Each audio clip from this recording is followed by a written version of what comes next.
Bahujan Samaj party की मुखिया बहन मायावती जी हैं जी। वो इतना भ्रष्टाचार में डूब चुकी हैं। तो आरोप लगा सकते हैं यादव तो आरोप लगा यादव ठगा दलित समाज पर आरोप लगा सकते हैं। यादव ठगा महसूस कर रहा है कि माननीय अखिलेश जी ने अपने परिवार में 5 टिकट के अलावा पूरे प्रदेश में किसी यादव को 1 टिकट नहीं दिया है।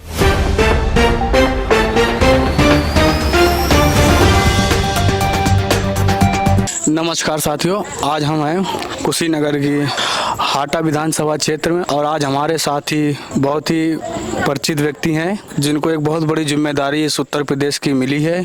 आप सभी ने देखा ही होगा, हाल ही में कुछ दिन पहले एक पार्टी का गठन हुआ जिस पार्टी का नाम है शोषित समाज पार्टी। इसके अध्यक्ष स्वामी प्रसाद मौर्य जी हैं और उनके पार्टी के प्रदेश अध्यक्ष आज हमारे साथ हैं। उनसे ही जानेंगे ये जो आप क्षेत्र में हैं क्या माहौल है। नमस्कार सर।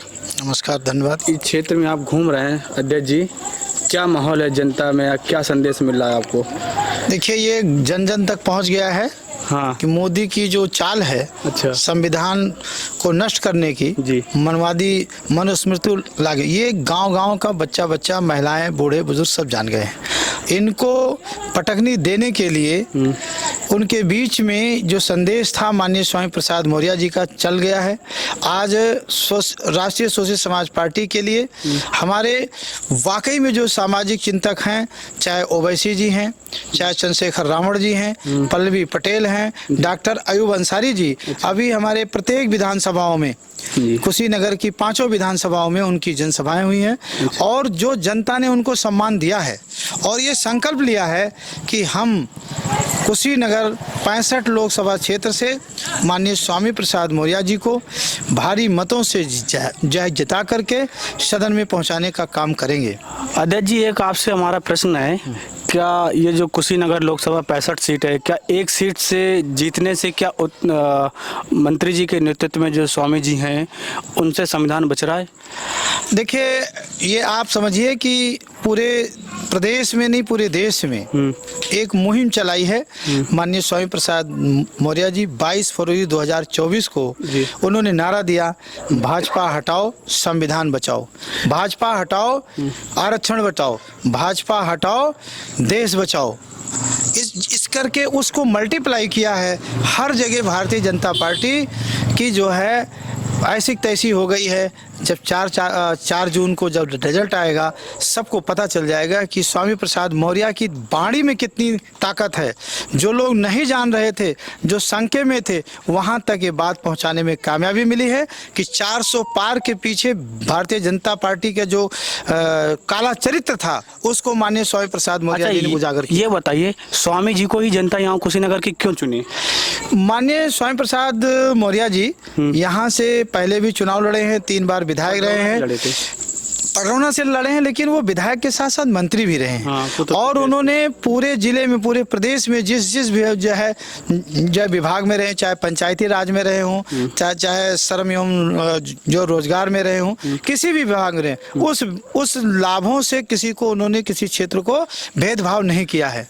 अच्छा, आपसे एक और ही छोटा सा प्रश्न है, जो इंडिया गठबंधन बना इस देश में, आपको पता ही होगा, आप पूरे क्षेत्र में घूमते हैं, आपको पता, जो इसमें 26-27 दल हैं, जो बाबा साहब डॉक्टर अंबेडकर का संविधान है, जिससे इन दलित समाज को, जो शोषित समाज है, इसको सबसे ज़्यादा अधिकार भारतीय संविधान से मिला है।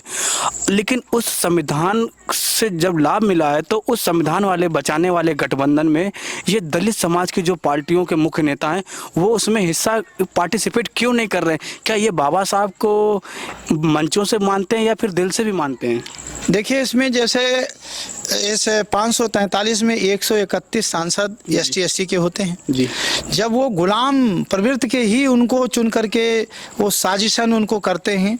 और माननीय कांसीराम, क्वेश्चन ये नहीं है सर, क्वेश्चन ये नहीं है मेरा क्वेश्चन ये है कि जो भाजपा NDA गठबंधन, जैसे उसमें चिराग पासवान जी हैं, रामदास अठावले जी हैं, जो इंडिया गठबंधन जो बोल रहा है कि हम देश का संविधान बचा रहे हैं, उसमें एक भी दलित समाज की पार्टी के नेता शामिल नहीं है, जैसे कि मायावती जी, चंद्रशेखर चंद्रशेखर आजाद जी, बावन मेश्राम जी और ऐसे छोटे छोटे जो दलित नेताओं की छोटी छोटी पार्टियां उस गठबंधन में शामिल नहीं। मैं इस पे क्वेश्चन आपसे कर रहा हूँ। देखिए, दलित होना या बाबा साहब को मानना दो बड़ी फर्क बात है जी। आज जो है जो धन संपत्ति का उत्तराधिकारी उसके बेटे बेटी हो सकते हैं, ये तमाम लोगों को अहंकार है। चिराग पासवान का है कि मैं रामविलास का उत्तराधिकारी हूँ, और मायावती, मेरा क्वेश्चन सर वहां से नहीं है। मायावती का ये दम्भ है कि मैं मान्यवर कांशीराम साहब के मिशन के असली उत्तराधिकारी हूँ। लेकिन विचारधारा के आधार पर उत्तराधिकारी होता है। धन संपत्ति में तो ब्लड का जो रिलेशन चलता है, आज विचारों के उत्तराधिकारी सही माने में स्वामी प्रसाद मौर्य जी हैं। और गठबंधन में शामिल ना जो लोग नहीं हैं, इंडिया गठबंधन के बजाय एनडीए में हैं।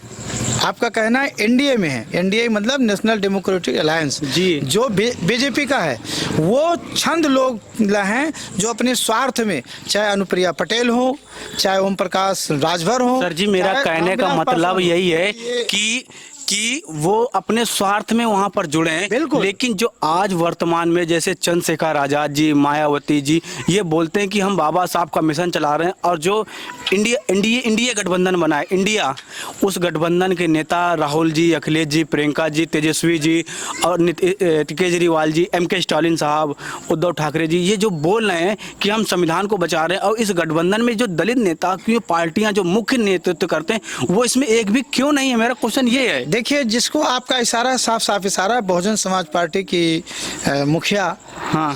बहन मायावती जी हैं जी, वो इतना भ्रष्टाचार में डूब चुकी हैं। भारतीय जनता पार्टी ने उनको इतना तनाव में रखा है, जैसे वो भी एक शब्द बोलती हैं तैसे उनके पास जो है नोटिस पहुंच जाती है और वो तुरंत वहां दब जाती हैं। अभी लेटेस्ट में उनका भतीजा आकाश आनंद जी, आकाश आनंद ने भारतीय जनता पार्टी के खिलाफ मुंह खोला।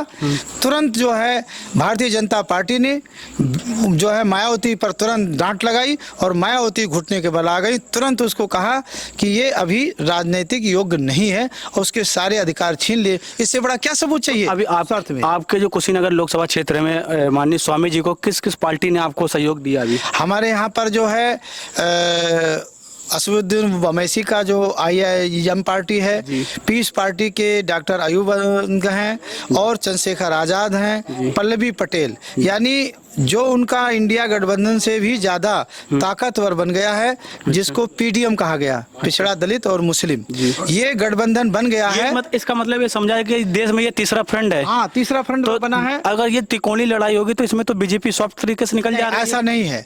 यहाँ पर जो है एक गुंडे को छोड़कर दूसरे गुंडे को कोई चुनने वाले नहीं है। उस सबसे बड़ा गुंडा विजय दुबे है, दूसरा पिंटू सैथवार है। यहाँ पर देखा है कि यादवों का जो है सम्मान पिंटू जो है सैथवार के साथ नहीं। आप कैसे आरोप लगा सकते? ये है हकीकत, मेरे संपर्क में लोग हैं, वो कहते हैं कि वो वही सामंत हैं जैसे पश्चिमी उत्तर प्रदेश में। और तो फिर ये आरोप तो फिर चंद्रशेखर पे भी लगेगा आपकी पार्टी के साथ। जब मंत्री जी रहे समाजवादी पार्टी में तो चंद्रशेखर जी ने कहा कि अखिलेश यादव जी दलित विरोधी हैं, और ये बोला, तो फिर क्या आज वो यहाँ पर आ गए तो उनके साथ क्या फिर ये आरोप नहीं लगेंगे? नहीं, देखिए उनकी मानसिकता कभी भी रही हो, लेकिन जब तो आरोप लगा सकते हैं। यादव तो आरोप लगा, यादव ठगा, दलित समाज पर आरोप लगा सकते हैं। यादव ठगा महसूस कर रहा है कि माननीय अखिलेश जी ने अपने परिवार में 5 टिकट के अलावा पूरे प्रदेश में किसी यादव को 1 टिकट नहीं दिया है। यादव अंदर अंदर ठगा महसूस कर रहा है, इसीलिए जो है यहाँ पर यादव भी वोट करने जा रहा है। अयोध्या से दलित समाज को दिया है, वो एक अलग चीज है। अयोध्या से दलित समाज, जब उनके यहाँ फाइट करने में कौन है, वहाँ पर जगह जगह पर एक जगह और दिया है उन्होंने दलित समाज को, ऐसा नहीं है। तो दिखाने का कुछ है, कहने का कुछ है। अच्छा, मेरा आखिरी सवाल है, यहाँ से खत्म करते हैं। आपकी पार्टी जो 22 फरवरी को तैयार हुई है 2024 को दिल्ली के तालकटोरा स्टेडियम में, अभी आपकी पार्टी टोटल कितने सीटों पर चुनाव लड़ रही है? मात्र 10 सीटों पर जो है लड़ रही। आखिरी चरण में माननीय स्वामी प्रसाद का है 9 सीटें, और हमारी जो है वहाँ कैंडिडेट खड़े हुए हैं और बहुत अच्छा परफॉर्मेंस किया है। आपका हापुड़ है, मथुरा है, आपका फतेहपुर सीकरी है, आपका अलीगढ़ है, आपका जो है कन्नौज है, आपके यहाँ बदायूं है, और आपके यहाँ लखीमपुर है और सीतापुर है, और जो है 10वीं सीट जो है कुशीनगर। चलिए, बहुत बहुत आपने धन्यवाद आपको, आपने बहुत ही बाखूबी जवाब दिया।